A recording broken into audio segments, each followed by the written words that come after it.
Hello, everybody. This is Jeremy Hazelwood, and you are tuned in to the session 30 Ways to Test Your Digital Fundraising.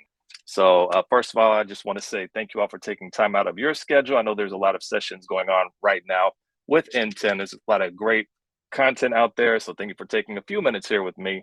I've got a lot to get through because it's 30 ways to test your digital fundraising, and we have about 30 minutes. So, what I'm going to do is go through these 30 different ways. And then towards the end, if we have some time left, I will open it up and I will take some questions. So just to get into it a little bit, and I was going to go into presentation mode, but what I'm going to do is just flip through my slides here just so you can see. I mean, you can see pretty much everything on the screen anyway. So a little bit about me. I'm Jeremy Hazelwood, author of the Amazon best-selling book, The Digital Fundraising Blueprint. My background is I've worked a lot with nonprofits over the past 10 years. I worked at a couple of agencies managing digital strategy for our clients. So, and it was a lot of different verticals, small, medium, large. So the things that I'll be talking about today are 100% relevant to what you can test with your nonprofit from a digital perspective. And also the strategies that I help create with these agencies and even in my own consultancy have helped generate over $100 million. So what I'm sharing with you today is battle tested. These are ideas for you to try out with your nonprofit and learn. That's one of the main points and one of the main reasons that you'll want to test. Also, I have a community called Fundraisers Unite, where there's templates and training videos if you're wanting to learn more about digital fundraising. But enough about that.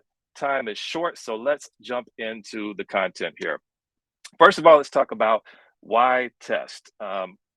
And the reason I'm even having this session is because I noticed that there's really a lack of testing for nonprofits, period. Some do it really well.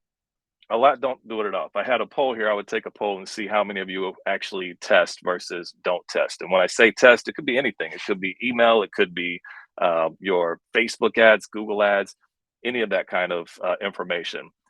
Hey, Malini, I hope I'm saying your name correct. There will be some slides available.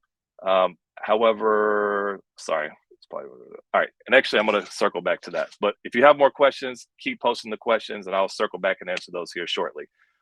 So when it comes to testing, one of the reasons that you want to do it is that you can learn very quickly, especially with digital, unlike a direct mail where you want to test creative or call to action or something like that. And then you may have to wait months before you can actually get the results from that. With digital, you can learn very quickly. So a lot of what I'm talking about is ways to test your digital fundraising, not so much your direct mail. So it's also relatively inexpensive. Like in most cases, it can be free. A lot of the tests that we'll go over today, like I think pretty much all of them are free. You know, if you have the resources on hand, and by resources, I mean people to actually execute the tests. And also you want to test because it helps to improve your return on investment on your fundraising. So if you're only running one Facebook ad, for example, and it does really well, how do you know that it couldn't have done better if you tested a B version against that? You know, maybe you're leaving money on the table. So every time you're doing anything digital, you want to be testing. And naturally, more insight equals more impact.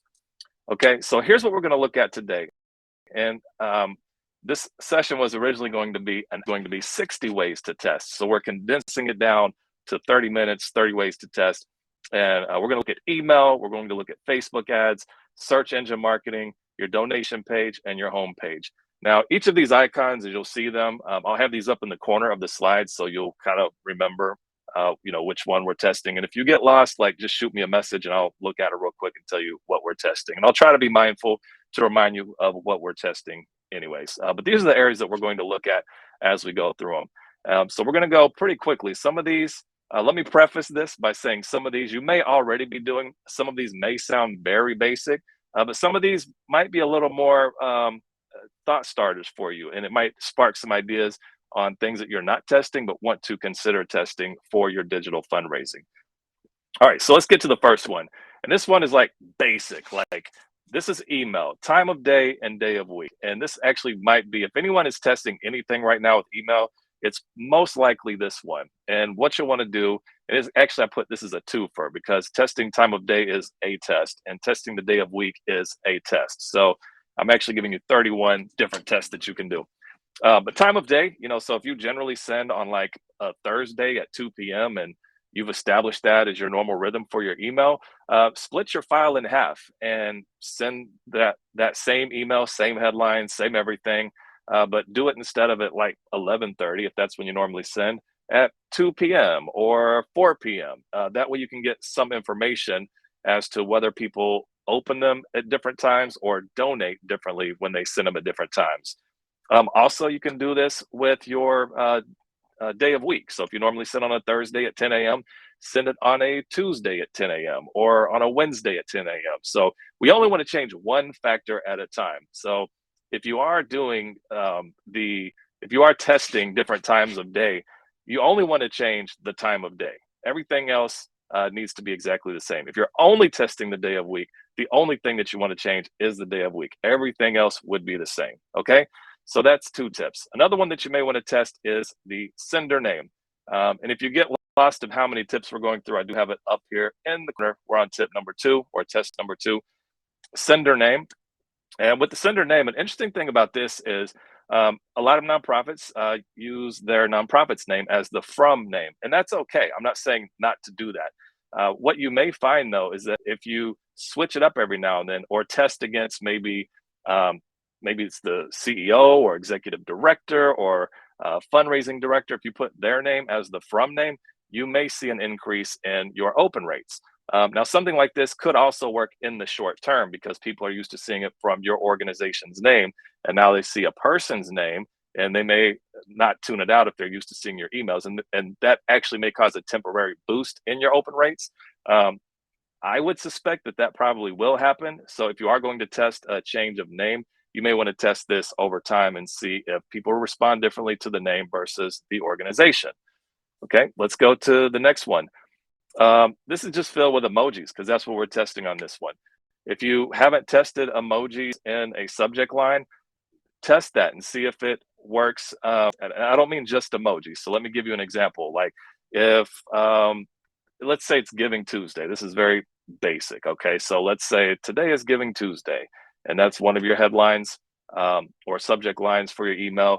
The B version of that could have a heart in front of it, and it still says today is Giving Tuesday. So the text of your headline is still the same, but you're either putting an emoji before or after it to see it if that moves the needle at all. It may not. Some of y'all may have tested this, and maybe for you, you didn't find that it worked. And others of you that tested this may found that you do get a little bump in your open rate.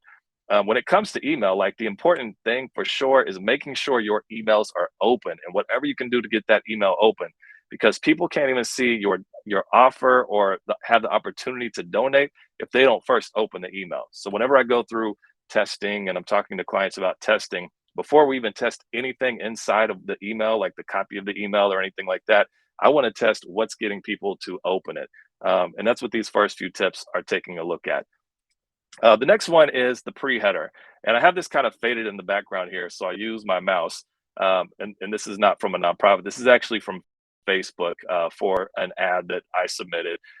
So we have the name is Facebook. Your ads were approved was a subject line. And then this is the pre-header. This says your ads were approved and should begin delivering shortly.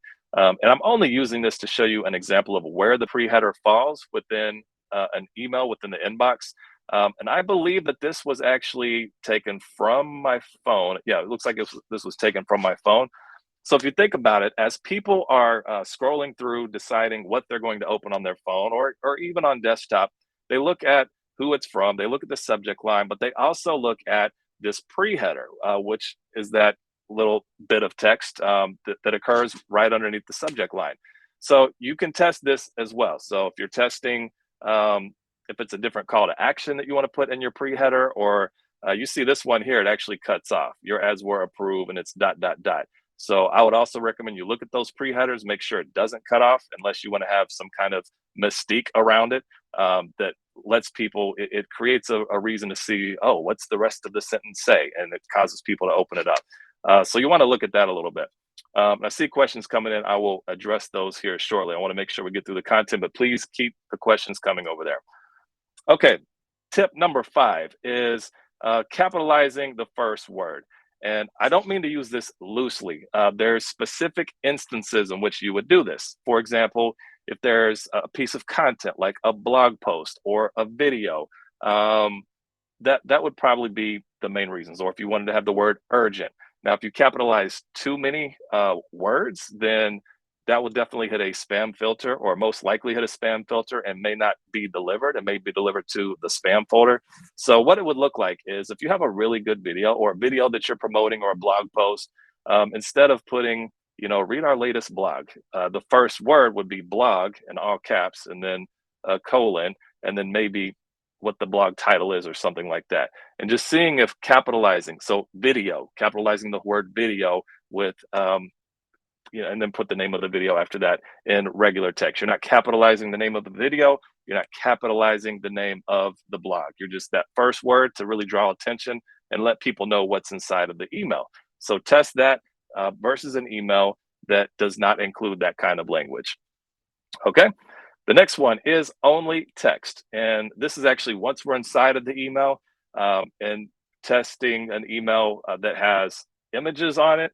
Like, a lot of people send emails, or only a text-based email, like it came from you to me. Like, if you're following up with me after this conference, you're not going to send me an email that has pictures in it and graphics and all that. You're just going to send me a text-based email.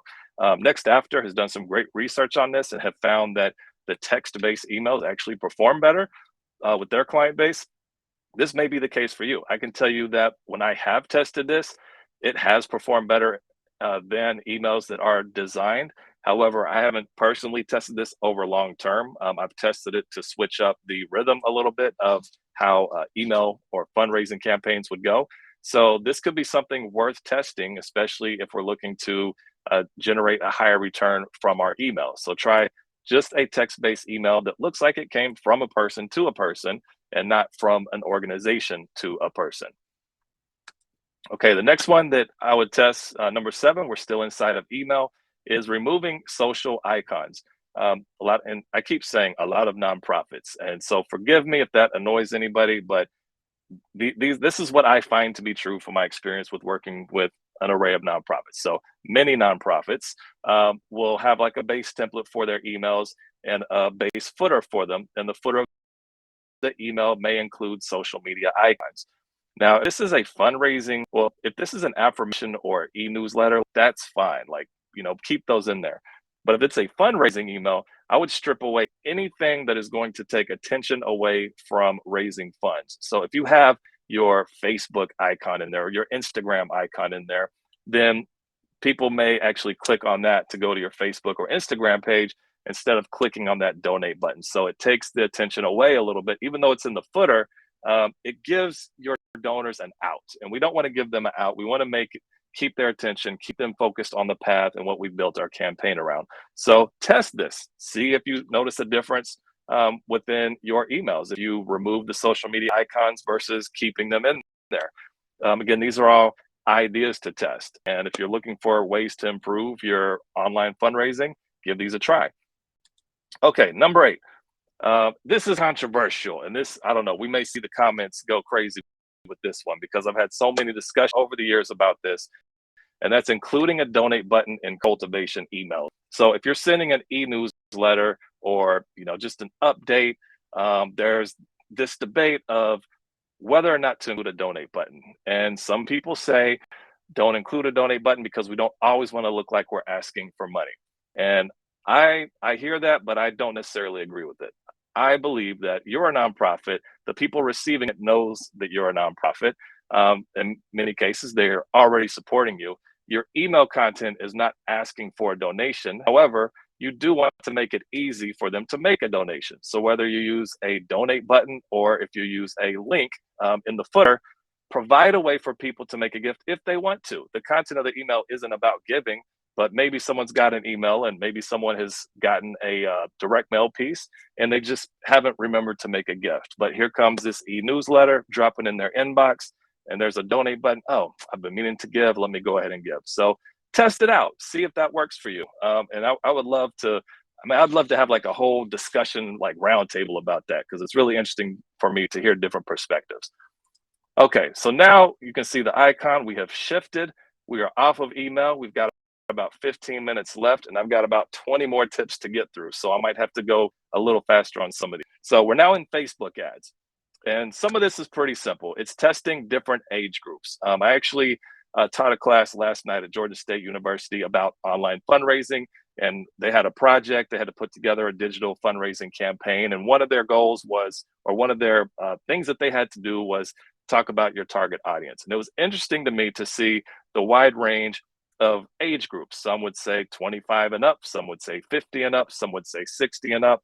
The numbers say that the average digital or the average donor is 65 years old. So if you're running Facebook ads targeting 18 plus, that's probably too wide, but test it. I would test age groups like 18 to 30, 30 to 45, 45 to 60, and 60 plus. Run the same ads to them and see which one has a higher conversion rate. And I can tell you it's probably going to be the older groups, but test it and find out. This is how you get better. If you don't have the experience doing this and the insights from your audience, test to find out what works best for your organization. All right. Also within Facebook, you have the ability to import your donor email list. So what this means is it's exactly as it sounds. You take your list from MailChimp or whatever provider you're using, you upload it into Facebook. Facebook will match people from your list that have accounts on Facebook, and you can run ads targeting them. And so you can test that audience against your other audiences that you're running ads against on Facebook. So try that out. The next is the offer, testing different offers. And by offer, what I mean is if you're, for example, a homeless shelter, you know, one night of shelter equals $50. Like that is the offer. 20 meals equals $70, you know, so a number of impact versus a dollar amount and including that. So you can run an ad.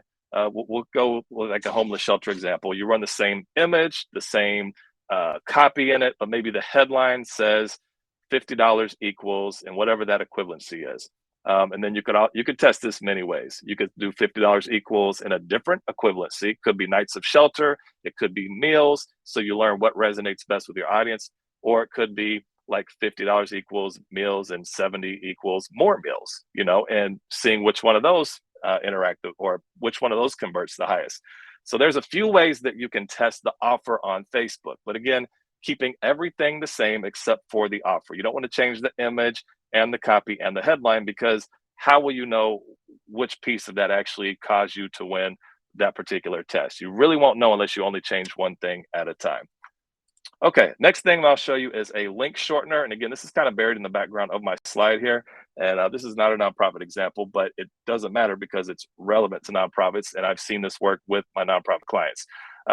So with this, we have like the copy of a Facebook ad and the images down here. This is actually for a restaurant during crawfish season. And it says order yours now. Here it has an arrow and it points to a link shortener that goes to that donation page. The benefit of doing this is now you have, if people are reading your copy in a normal ad without this, they're reading the copy, they see the image, under the image is the headline, and then there's the donate button. Now, if you're reading the copy, you insert this link shortener, the call to action is there. You've just now shortened the path to them making a donation. So they don't have to look at the image, read the headline, then see the donate button. It's in the natural flow of the process that they're taking in the information, and there's the link right there. So again, test this and see if this doesn't make a difference. I have yet to see where this doesn't make a difference in conversion rates. And if you do it and it's wrong, like I'd love to know about it, because maybe, yeah, I mean, if that's the only thing that's different, then it just didn't work for you, but you don't know unless you try it. All right, the next one is image text overlay. And you can see this in the background a little bit as well. This is actually for nonprofit Go Annual, which I'm in the Atlanta area. This is a partnership for Alzheimer's that we're trying to generate awareness. And with this, these are two ads side by side. It's the same text. Actually, this one has an exclamation point. This one, actually, sorry, not the best example because the text is not the same. The main point of this is we're the same. These images are really the same exact images, except one has the logo and one has some copy overlaid on top of it. So it's the same image, but has some design and some text elements overlaid with it. So for you, this is something that you can also test and see Do people respond better to just the image, or when we put text overlaying it, whether it's a call to action or something that further supports what you're trying to say with the headline and the copy? Does that help to improve our conversion rate? And you'll find that out by testing, and you'll find out very quickly whether it works or not. Number 14, we're still on Facebook ads. We're going to look at ad formats. And this is where you can test an image ad versus a video ad versus a carousel ad. So you want to test those when you're running a campaign to see which one of those has a higher conversion rate. All right, I'm going to pick up speed a little bit here. Now we're on search. We're on Google search, and we're going to look at URL paths. So this is the back end. If you logged into Google Ads, where you actually build your ads, you have like the headlines and the final URL. The display path is down here at the bottom, and how that shows up in an ad over here on the right, you see it says ad loverecon.org/events/register now. So the display path that's down here is the word register now.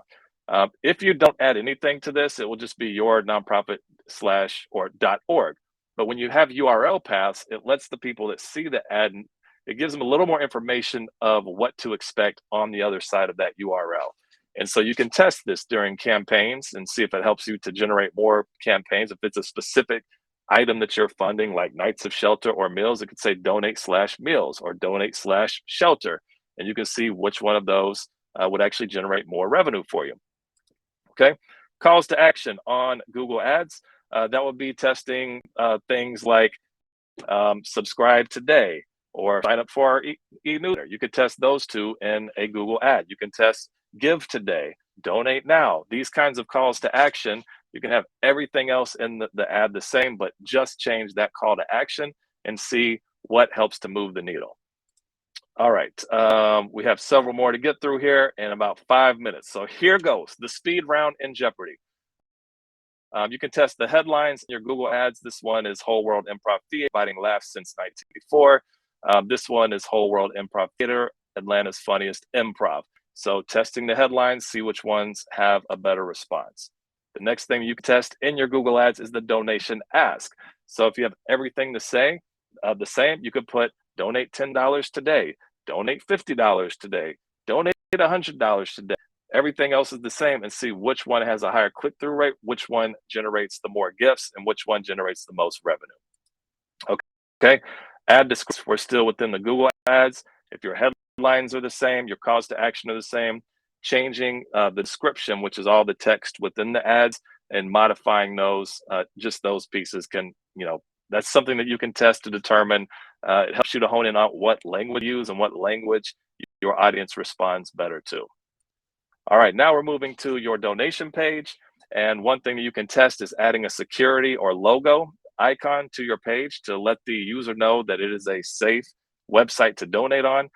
This isn't as big of an issue now as it was, say, 5 years ago, but it's still important to donors to reinforce that their transaction is secure.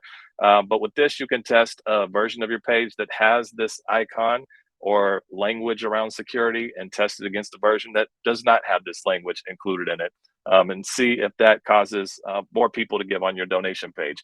Keeping in mind that about, I think the last statistic I saw was about 80% of people abandon your donation page. So how can we keep more people on your donation page to complete that gift?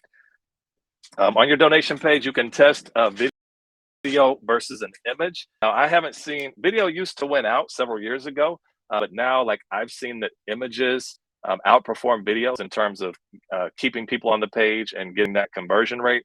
But test this with your nonprofit and see which one of those actually works for you. The next one will be a hero image, and this would be that big image at the top of your donation page. Now, I would not have a hero image and another image and a video. It'd be like a hero image at the very top of your page, or you'd have an image or video on your page that you can test against. But I would not, so testing a hero image on your page versus no hero image and just having a text-based form or text-based page.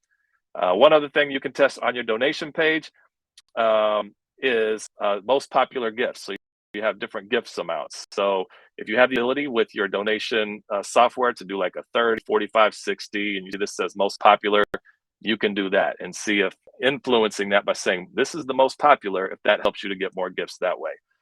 Donation handle amounts. We have $30 versus $45 versus $60. So you can ask for different amounts and actually have that on your page and different equivalencies for those amounts to see which one would generate the higher gift for you. All right, let's see, a few minutes here, so we'll run through these quick. The thank you page, once somebody donates to your nonprofit, that thank you page that pops up, try to get sustaining gifts from that page. So put a button on there to ask people to become a sustaining donor and do that versus just a regular thank you page, and see if this increases long-term sustaining donors for your nonprofit. So these slides will be available. So if you're missing any of this, then you'll be back and look at these. Also mention how much of your gift goes to the cause. On your donation page, this is important to some people, other people it's not. But if you put a graph of or a pie chart, how much goes to the mission, see if that impacts your donations versus not having that on your page.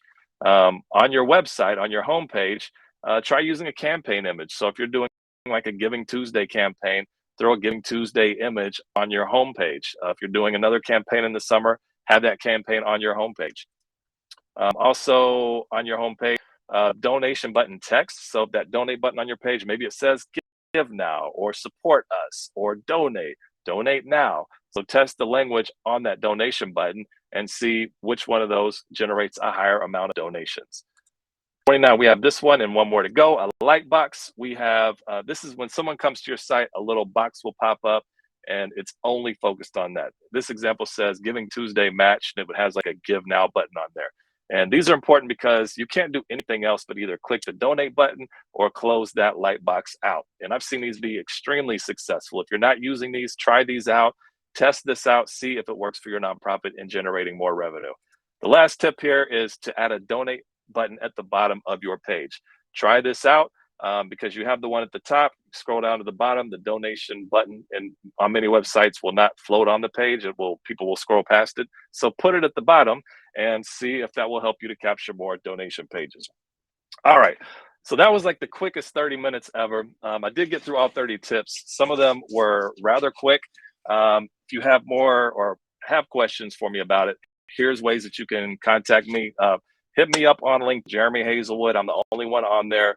If you have questions about this or want more information, on Instagram, Fundraisers Unite is handle, Twitter, Jeremy Hazelwood, or visit my website, jeremyhazelwood.com. So let me go back and look at some of these notes here. Are the open rates based tests still as relevant as they were given the iOS mail cryptocurrency? Yeah, Brian Fuentes, that's actually a great question.